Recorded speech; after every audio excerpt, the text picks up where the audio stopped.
मागण्या देखील या ठिकाणी केलेल्या आहेत। महाराजांची आमची चर्चाही झालेली आहे।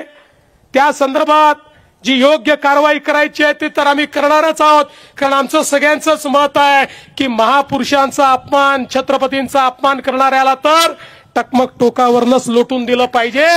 पण आपण लोकशाहीमध्ये आहोत, त्यामुळे लोकशाही अनुरूप या ठिकाणी नियम तयार करण्याचं काम हे आपण निश्चितपणे करू। आणि त्यासोबत जो छत्रपतींचा प्रमाण इतिहास हा राज्य सरकारच्या वतीनं तयार केला पाहिजे, निश्चितपणे हे काम देखील आपण हातामध्ये घेऊ। आणि यासोबत आपण अत्यंत महत्त्वाच्या 2 मागण्या केलेल्या आहेत। सगळ्याच मागण्या महत्त्वाच्या आहेत, पण या ठिकाणी अरबी समुद्रातलं जे स्मारक आहे ते सुप्रीम कोर्टात अडकलं, पण आता सुप्रीम कोर्टाने ते हायकोर्टाला पाठवलंय।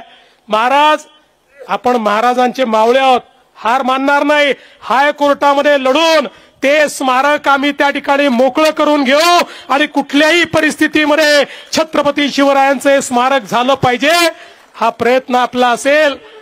आणि मैं आदरणीय गृहमंत्री जी से इतना ही निवेदन करना चाहता हूं कि हमारे उदयन महाराज ने जो बात कही वो बात बहुत महत्वपूर्ण है कि दिल्ली में भी छत्रपति शिवाजी महाराज का एक राष्ट्रीय स्मारक होना चाहिए।